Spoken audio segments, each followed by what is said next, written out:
Welcome back to Bringing the Human Back to Human Resources podcast. Thank you so much for being here for another week. As you know, don't forget to rate, review, and subscribe wherever you're catching this episode. And if you're watching this on YouTube or Spotify, be sure to interact, whether that's a like or a follow, whatever your call to action might be. This week, we're going to talk about one of my favorite topics, which is all about connection and building trust and how we can use these fundamental practices to best serve our people and our businesses and, frankly, best serve ourselves. And so in order to talk through this topic, I have Greg Roche with me. He is the founder of Retention and Rewards Partners, where he helps companies improve engagement and retention by teaching employees how to build the kinds of professional relationships that make them want to stay. A former HR executive who once found himself jobless and disconnected, Greg turned that moment into a mission, helping people form real connections without relying on cold calls or awkward mixers. Today, he works with HR leaders just like us to create cultures rooted in trust and connection. Greg is the author of The Fast and Easy Guide to Networking for Introverts and a frequent speaker based in the Denver, Colorado area. Greg, thank you so much for being here. Thanks for having me, Traci. I'm excited to be here today. Of course. And I know you've spent over 20 years in HR yourself. So this is a topic that is not just something that you care about because it's your business, but it's actually something that you spent years and years and years kind of cultivating and practicing yourself. Yeah, absolutely. And something that has just over time kind of evolved, I would say. I think in HR, we all go through those experiences of working hard to try to attract and retain the people that we need in our organization to achieve those business goals. And we all have different roles in that. Lots of people do a lot of different things. My roles have been a lot around how we pay people, the benefits we offer, but also seeing how that drives engagement. And I think what I started to see in those total rewards roles was, while pay and benefits are certainly important to attracting and retaining people, there's only so much it's going to do around engagement, right? You kind of have to have the table stakes of pay and benefits, I would say. That's kind of hygiene factors. And then you got to do more to really engage people. And so as I realized throughout my career that total rewards is important, it's what I still work on. I do a lot of consulting around that. The thing to do to engage people really goes beyond all of that. And so that's kind of what's moved me more into this focusing on how do we actually engage and retain people. Right. No, it makes sense. And I often find, whether it's like a job post on LinkedIn or I'm speaking to someone in person or on the podcast, that there's always this fundamental agreement. Okay, well, yeah, you have to pay people fairly. You have to give people benefits that are interesting to them or that actually kind of matter, right? Because now, at least in the US kind of frame of reference, there is an expectation of like healthcare. There's an expectation of 401k accessibility and an expectation of pretty strong PTO benefits. Some companies still just give 2 weeks. Other companies give, this kind of flexible, unlimited approach. And so when you cover those fundamentals, then it's like, okay, we can focus on these other things that make people happy or more fulfilled, help them to feel more fulfilled at work. And something that I read in your bio at the top of the recording that, I didn't want to gloss over too much is this notion around building the kind of professional relationships that make people want to stay. And I think, there is this intuitiveness around people having connections at work and how that makes it harder for them to leave. Like when you have friends or people that you really want to be around or you enjoy being around and you enjoy working with, it does make it quite difficult to even consider leaving, let alone to actually leave. Yeah, I think if you have strong connections at work, and look, we're talking about professional work connections here. I know sometimes people get, especially in HR, people get a little bit uneasy when we're talking about work friendships and things like that, because you're always worried about those friendships progressing too far, right? But you want to be around people that you have things in common with, you can talk to, you feel some sort of connection. It makes it so you feel like work is a place you want to be. Because let's face it, I mean, work can be hard. Work is not always easy. Work isn't always fun. Most of the times it's not. That's Right. why I they guess call that's it why they work. call it work. Exactly. I mean, that's why it's work, right? So, but we have to go and apply our skills and our experience and our knowledge to help the company that we work for achieve whatever objectives and goals there are. And we get compensated for that. And at the same time, we want to be around people that we enjoy being around. We spend a lot of time at work, so we want to have connection there. Right. And we assume, I think wrongly, that adults going into the workforce are really good at creating professional connections. And I think what we learned in the past 5 years is it highlighted that if we're not in the same location side by side and have proximity to people, we don't naturally form those connections. Mm. And pre 2020, most of us went to offices, very few people were remote, and you would just be around people. And so you had that sort of, we call it water cooler talk. There's not a whole lot of water coolers in the world anymore, but we all get what that means. It's standing next to somebody's desk or standing in their doorway of their office and saying things like, "Hey, how was your weekend? What's going on? What are you up to? What's new?" And you kind of got to know people. You started to create those relationships. You started to talk to people so that when there was a crisis at work, you all kind of came together naturally. You had this connection. You wanted to work together and you got the job done. And you also were like, hey, these are my friends at work. And when I leave work, maybe I don't stay in touch with them, but I at least feel good. I feel a connection to the organization. And I think what really highlighted when remote work, hybrid work, even return to office now, people sort of have lost that interaction. And so where I'm kind of seeing a lot of people interested is, how do you get really intentional about fostering an environment where those connections take place? And you could say, again, is that HR's place to do that? But I think it ties into culture, which typically falls to HR. It's part of HR's remit usually is helping to drive the culture. Mm-hmm. And how do you do that? Right? Because we all talk about let's create a culture. Let's create this workforce, this climate where people want to be. But how do you do that? And part of what I've been seeing from my work with people, helping them to grow their networks, maybe for career growth or for businesses, is some of the same things you do to expand that circle of connections is stuff you could do inside an organization.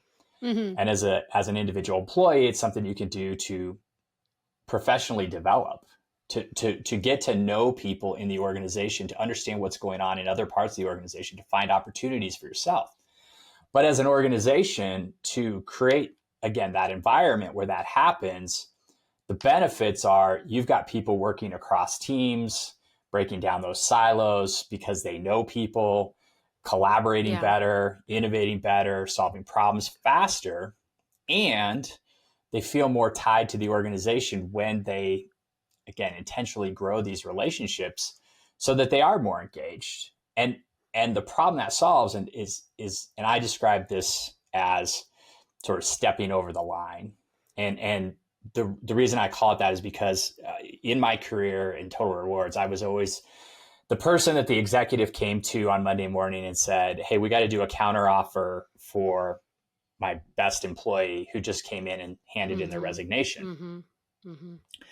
And I would say, okay, we'll put that together. We'll do our best. We'll try to save that person. And at the same time, they left like 2 or 3 months ago.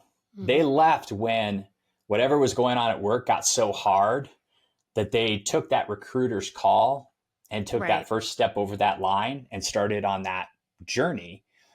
And at that moment in time, they didn't know they were going to get a job. It was uncertain. They were just going to take a shot because the uncertainty and the possibility of something different outweighed staying where they were. Mm-hmm. And that's the moment when those connections can be so valuable, because that person reaches out to somebody that they feel close to at work or they've got a relationship with and says, "Hey, today's hard. Can I talk to you?" Totally. And you talk to them, and again, you could call it talking them off the ledge or whatever you want to call it, but it gives them somebody to talk to kind of vent to go, "Hey, this is hard." And once you kind of talk that stuff out, you go, oh, okay, maybe I'm okay. Maybe we can work together. I can stay another day. But if you don't have any of those connections, the only person you're going to talk to is that recruiter who called you up and said, hey, there's something better over here. Totally. Totally. And, people were like, I wrote an article about this in 2019 on LinkedIn when you could still write LinkedIn articles. Now they're just all newsletters, right? Which is Yeah. fine. Yeah. It's just what it is. Right.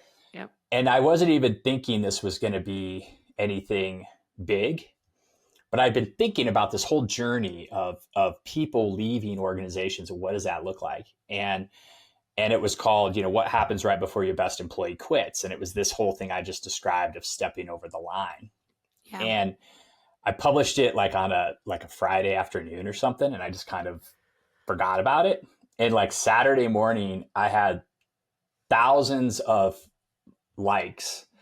And for some reason it took off in Australia first. I don't know why. Well, maybe the time zone. Yeah, maybe they're like I don't Saturday know, morning. but everybody read.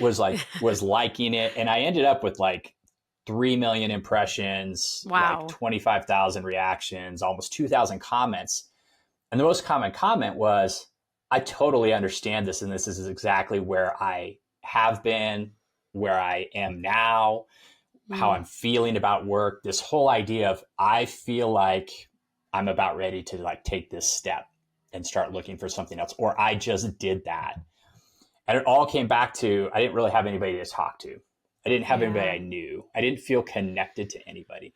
Yeah. And so over the, it's been 6 years, right, since that came out. But as we got into the pandemic, more and more and more, it was like, we're just losing this connection, and we're outsourcing all of our connectivity to technology.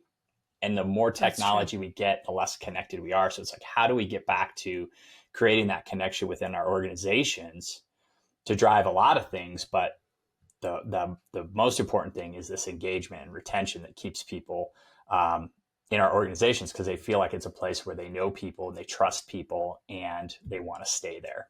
Right.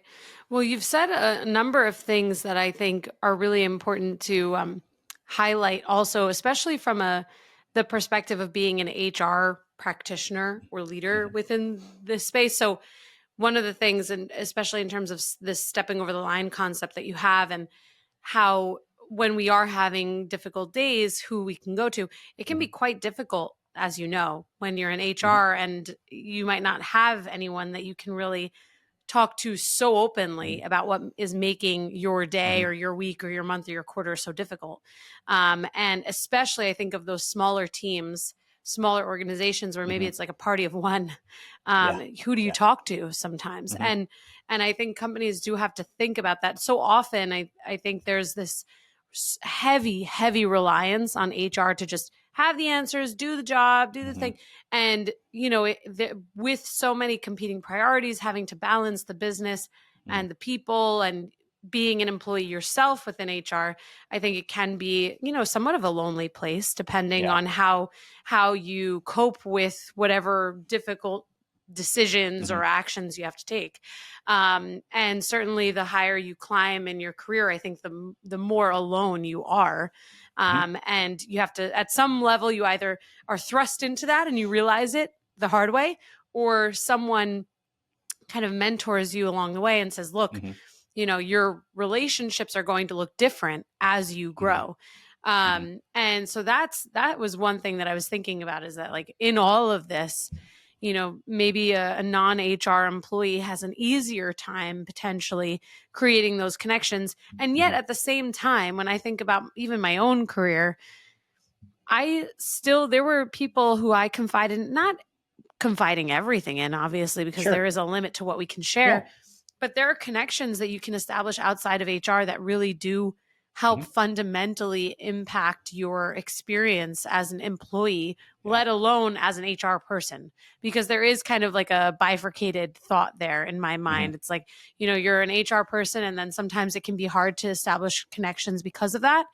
And also, you can remove yourself a little bit from that and just be a person who connects with someone on a deeper level. And then, the other thought that I had around your discussion around this, technology kind of inhibiting or prohibiting, I should say, this ability to connect more authentically or more Hmm. more instinctively, and more easily. It's so true, and it makes me think actually of all of the students who like graduated or were kind of going through these milestone moments during Hmm. COVID, and how they were thrust into this whole experience where their high school graduation or proms were Hmm. canceled, and they couldn't go to college, or they took time off because they didn't want to go to school online. They wanted this in-person experience, which I could totally relate to, because college was like the best 4 years ever, Hmm. Hmm. and for me at least. And I think about how those people then move into this working world. And Yeah. this is where we see naturally this, kind of push from Gen Z to be in office. And then you have, the other side of things where you have people who don't want to be in office. So what do you do Hmm. when you have two significant Yeah. portions or multiple portions of your workforce who have different needs and interests in terms of how they connect or when and where they connect? And I do think that this is why we're seeing a lot of companies take on this hiring strategy where they are focusing or localizing their hiring to certain markets. So rather than Mm. hiring remotely anywhere in the United States, they hire remotely in certain cities or certain states so that they have these more, Yeah. more significant cohorts where they can then connect and meet in person, but have the flexibility Hmm. to be remote. Yeah. And I don't know, it's kind of ever changing. I, yeah, I think a lot of companies are trying to get back to what I would call the proximity approach Mm. to Hmm. relationships. And that happens to all of us in our life, our entire lives. Most of the people we know come from people who are close to us in geography or organizationally.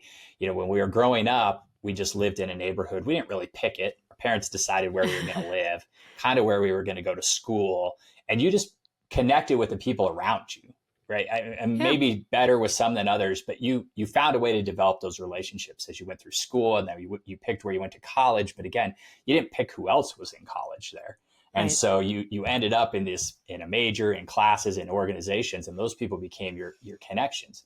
You pick a place to work. Again, you don't know who's going to be there, but you're close to them, and that's how you develop those relationships. So I think the companies are going back to that because they're like, that's how people connect. That's how they start to work together. That's how they Mm, cooperate. yeah. And where the challenge is that, okay, that's all fine and good. You've still got workplaces that are maybe hybrid. So not everybody's in the office every single day. Some people are, and sometimes they say everybody has to be in on this day. Okay, great. But you're still missing all these interactions, these sort of side conversations that start to grow these relationships. And you can get very intentional about how you show people that, like how you prioritize connection.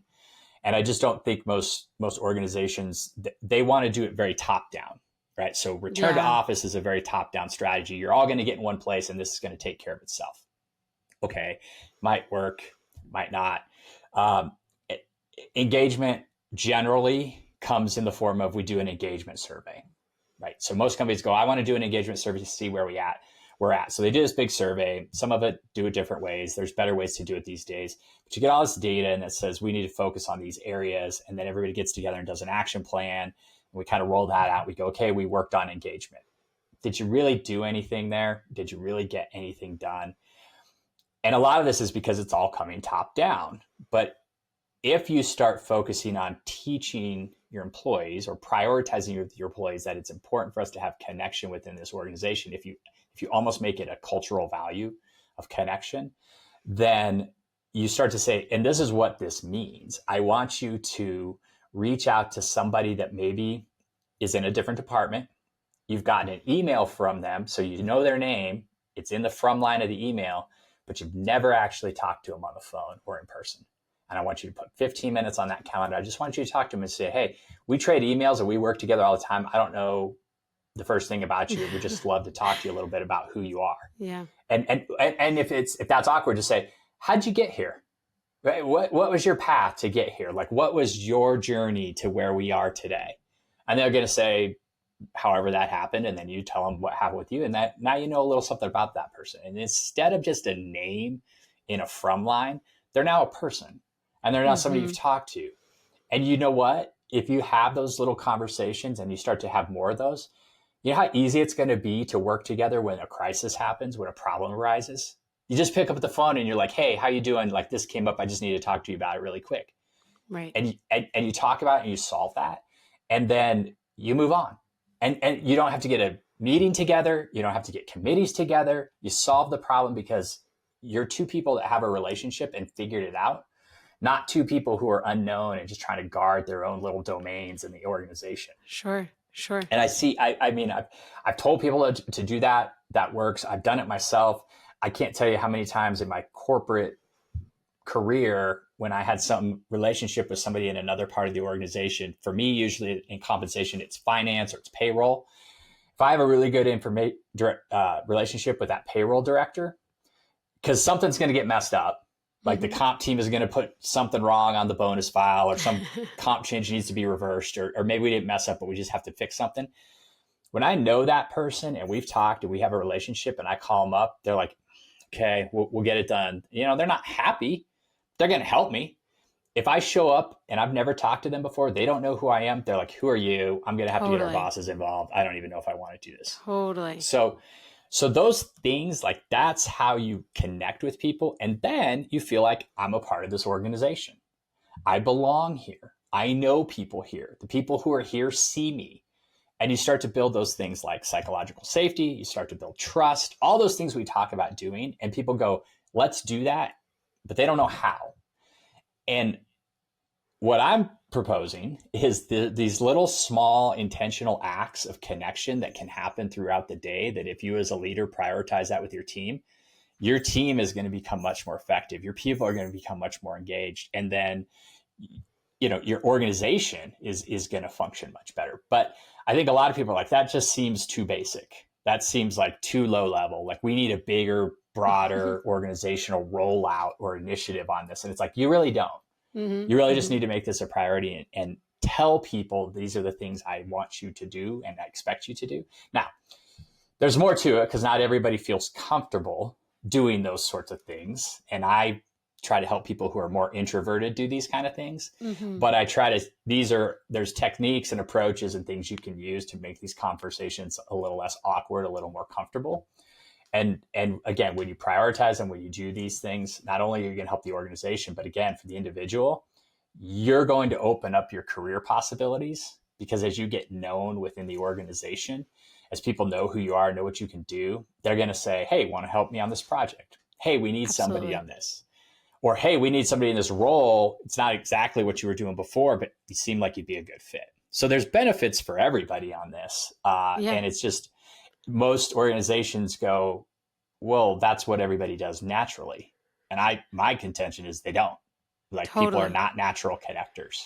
No, they're not. And some people definitely are better than others or struggle more than others. You kind of, I think it's, you know, you have those two like kind of polarized groups of people, like really good at it, really struggle with it, or find it like really uncomfortable. And then you have everybody else in the middle who need that push or that reminder that this is something that really can benefit them. And I have seen firsthand what happens when, especially if it's like a new leader or someone coming in, like managing a team, who doesn't take that extra hour in their first month to just speak with every single person that they interact with closely, especially on their own team. What happens? I mean, it's detrimental when people don't, especially, like I said, especially when it's a new leader or a new manager coming in and they don't take that extra effort to get to know people. It is just, you're like fighting an uphill battle. You're whatever analogy you want to use, you know, going upstream without a paddle, like it's all bad. I would just say, you know, we all grew up in the stranger danger time of history. I mean, if you think about a new leader coming in and they don't take time to get to know people, it's stranger danger for the whole organization. They're like, who is this person and why are they asking me to do it? Like, strangers, we are like, my barriers are up. I don't want to go near you, and I'm suspicious of you. That's a great way to put it. And you're not going to function very well if you don't, you know, get in there and get to know people and develop those relationships really intentionally. Then you're somebody they know.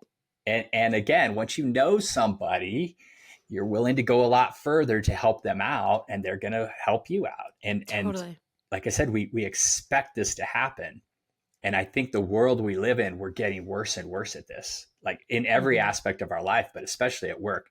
We're getting worse and worse at these sort of interpersonal connections and communications. Yeah, I tend to agree. And one of the questions that I have for you actually is what happens when someone does put themselves out there and say, "Hey, so and so, I'd love to connect or learn more about you," and whatever that kind of Mm-hmm. opening line is, right?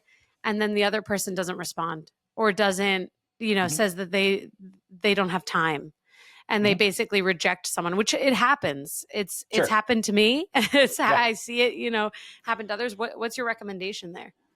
I mean, honestly, I would try somebody else. Try a different person. It can't be the only person. Right. There's more than one person to get to know. I think it also depends on what I'll usually say when people say I reached out to people and they didn't respond. I'll tell them a couple things. Number one, we're all busy. Uh, we've all sat on an email for a while before we Right. It's not always responded. personal. Yeah.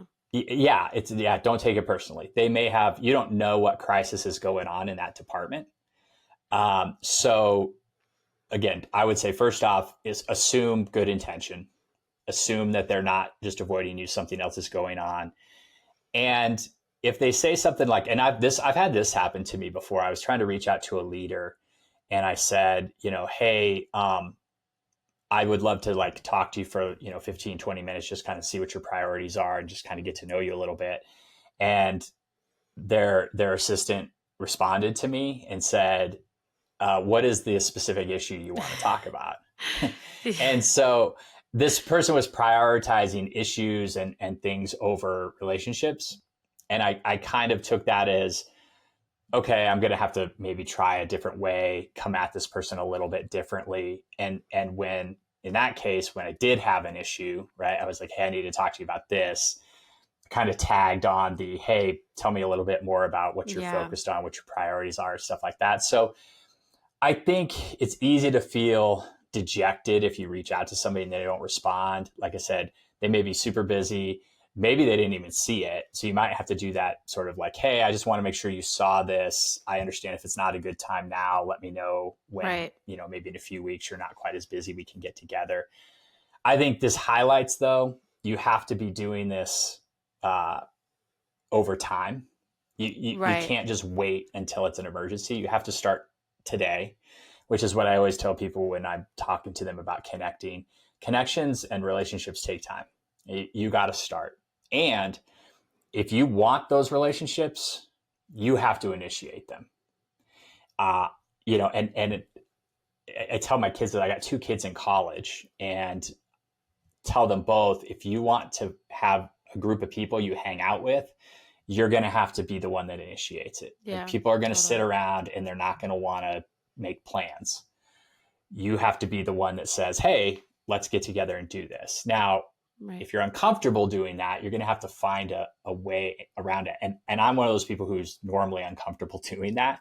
So I have to find ways to do that. I have to find ways to, I don't want to say force myself, but find ways that are Hmm. more comfortable for me. Right.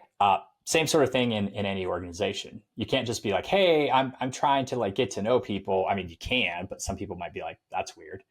So I will tell people sometimes, this is what I tell people. And I've given this advice to lots of people and most people come back and be like, that was career changing. I will say, tell people, pick 5 people that you want to get to know. And a lot of times these are young, people are earlier in their career. And so I'll say, pick somebody who's farther ahead in their career. Maybe they're at a higher Yeah. level in the company. Maybe there's somebody you admire, you want to learn from. And you send them an email and you say, hey, I'm working on a professional development project where I'm trying to talk to leaders in the company and ask them one question about their career. It'll only take 15 minutes. So, let me know when you might have some time in the next month or so. It's not urgent, but when you have some free time, would love to ask you this one question. And you don't tell them what the question is because they want to know. Like Hmm. they'll see that Hmm. to get a little curious. So they're like, okay, let's find 15 minutes. And 15 minutes, just because they're busy, it will probably grow into a 30-minute conversation, but you just start with 15 minutes. And the question you're going to ask them when you get into an in-person conversation, whether it's on the phone or Zoom or sitting in front of them, is what's the one thing that you say had the most impact on your career success? Like, what's the one thing that made you successful in your career? And then you just let them talk. Okay. You're just going to listen, right? At this point, you're just letting them talk. And they'll usually start to say, after they talk a while and tell you, what you're going to learn some interesting stuff, right? You're going to learn something you could probably apply. Totally. But they're then going to ask you about yourself. What are you doing? What are you working on? What do you do in this organization? Why did you pick me? And you use that conversation as a basis for that to get to know them, but also so they can get to know you. For sure. And once you start doing that, that will then turn into other conversations with them, other things where they'll probably say, like, let me know if I can help you. Let me know, what I can do for you. And then you just kind of nurture those relationships. You check in, you follow up. You're like, hey, we talked about this project. Just wanted to let you know how that ended up. And those people will start to see you and go, hey, this is a really high potential person. Right. This person reached out. They took the initiative. If they give you advice and say, go try this, go do it. And then come back to them and say, here's what I did. You have a built-in follow-up, right? So these kind of things, you do that with 5 people or more if you want to, and you will grow your career in an organization because now they've identified talent. You're now this talent person. And when they get in and they start doing talent reviews and talking about people, if you've got a bunch of those people in the room who have talked to you, they're like, I really like this person. They seem really sharp. They're Absolutely. really great. And we're in HR. We know how these conversations go. Mm-hmm. And probably non-HR people don't. But I mean, you sat around the talent conversations and you get to that person on the list and everybody's like, I don't really know who that is. Mm-hmm. What did they do? Mm-hmm. Oh, man, you don't want to be that. You don't want to be that, And so, again, people who are not out there broadcasting what they do, really selling themselves around the organization, this is a really good way for them to start to meet people and grow those relationships to help them get seen and get visible in the organization. Yeah, I think that's such good advice. And, it's relevant even in our personal lives when we go and we're networking and we're at a coffee shop and we meet someone and we're just chatting. People who are asked questions about themselves share a lot. Like even private people, like it's just, there's something psychological about being able to get someone to see that you're interested in them. Yeah. I mean, it's been studied scientifically with people doing like functional MRIs where they do the to see like brain. What? Yeah. And people who are talking about themselves or get asked about themselves and then talk about themselves, the area of the brain that controls the dopamine release starts to light up. So you literally get a dopamine release from talking about yourself. Yes. So what happens when you get a dopamine release? You feel good and you want to do it more. And whatever you're doing in that moment is something that you then associate with something that's good or something that feels good. Right. If you're asking somebody about themselves and they're talking and getting that dopamine release, they're looking at you as somebody they love to talk to. You become the person they love to talk to, and you start to build that connection. So I always tell people that when they're like, what are we going to talk about in these conversations? I say, ask them about their favorite topic. And they're like, well, what's their favorite topic? I was like, it's the same for everybody. It's the thing they know the most about. It's themselves. Ask them about themselves. And here's where people mess it up. They don't let them talk. They don't listen. You have to ask and then listen. And if you listen, it lets them talk about themselves. And not only do they feel good, but now you're identifying what's important to this person. What can I give this person? How can I help this person? What can I do for them based on what they're telling me? And then they already feel good. And then if you give them something, some advice, a recommendation, an introduction, now you're their favorite person to talk to. You've helped them out. They really want to help you. And they're like, what can I do for you? You don't even have to ask for anything. They'll say, how can I help you? And then you can say, here's what I'm working on. Here's what I'd like to do. Here's what I'd like to know. And those are just these things in a conversation that people are like, they don't think about doing that. And so that's why people avoid these conversations, because they don't really know how to have them. When you have a little bit of a script or an approach, gets way easier, way less awkward, and you're more likely to do more of it. Yes, and it's very easy for someone to just be told, like, who it finds these things uncomfortable, to just let someone else talk. Hmm. That's the thing. That's what makes it work, I think, when we are Yep. networking or connecting and just asking people about themselves. Hmm. And Yeah. even the most introverted people who I know, Hmm. when I have given similar advice and they go out and they do that, it's like it was just a breeze because they didn't have to Yeah. do much talking at all. They didn't have Hmm. to really do much of anything. They just had to sit there and listen and ask maybe one thing or a couple things or maybe a Hmm. follow-up question. And Yep. frankly, I think it's more interesting when we learn about someone else rather than when we talk about Yeah. ourselves. So there is this, I agree with you, this kind of response that becomes more positive. Hmm. And to your point, to kind of round this out, when there is a talent discussion or when people are talking about Hmm. succession planning or the team, the more someone has gotten in front of people and the Hmm. more they've given them this opportunity to speak positively about them, that's a great thing. And you Hmm. certainly don't want to be on the other side of the fence where people don't know you because you haven't taken an extra 15 minutes out of your week to get to know people. So Yep. there are so many benefits to this, and I really Hmm. appreciate that you've given the listeners, certainly myself as well, so many things to think about and actionable ways for them Hmm. to be more integral in an organization, get to know people more intentionally, Hmm. and put themselves out there. So thank you, Greg, for that. Yeah. And I know that you have something for the listeners also, and you want to potentially Yeah. be able to connect with others a little bit more deeply on this. Yeah. So what I've created is what I call the relationship first playbook, and it's for any leader, but specifically HR leaders, which is 5 ways you can help your team or your organization get really intentional about these connections and how to do them sort of on a daily basis. And so listeners who want to see this can go to retentionandrewards.com/gift. And if you go there, then you can download the playbook and see that. And it's things that you can just put into place with your own team or with your organization today. And they're very small, intentional things that foster these conversations and these connections.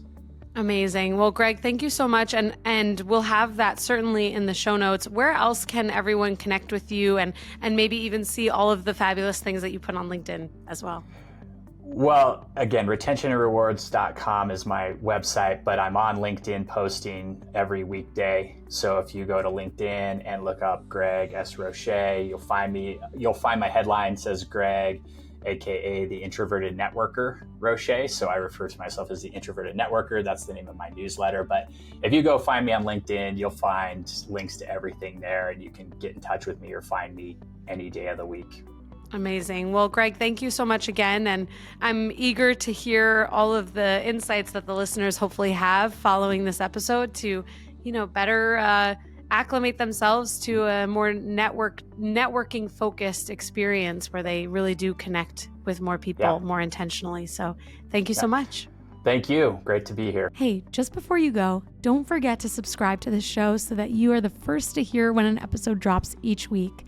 And maybe leave a 5-star review and a comment about how much you loved this episode. Plus, if you have someone in mind who would really enjoy this episode, make sure you share it with them. Thank you so much for tuning in, and I will see you next week.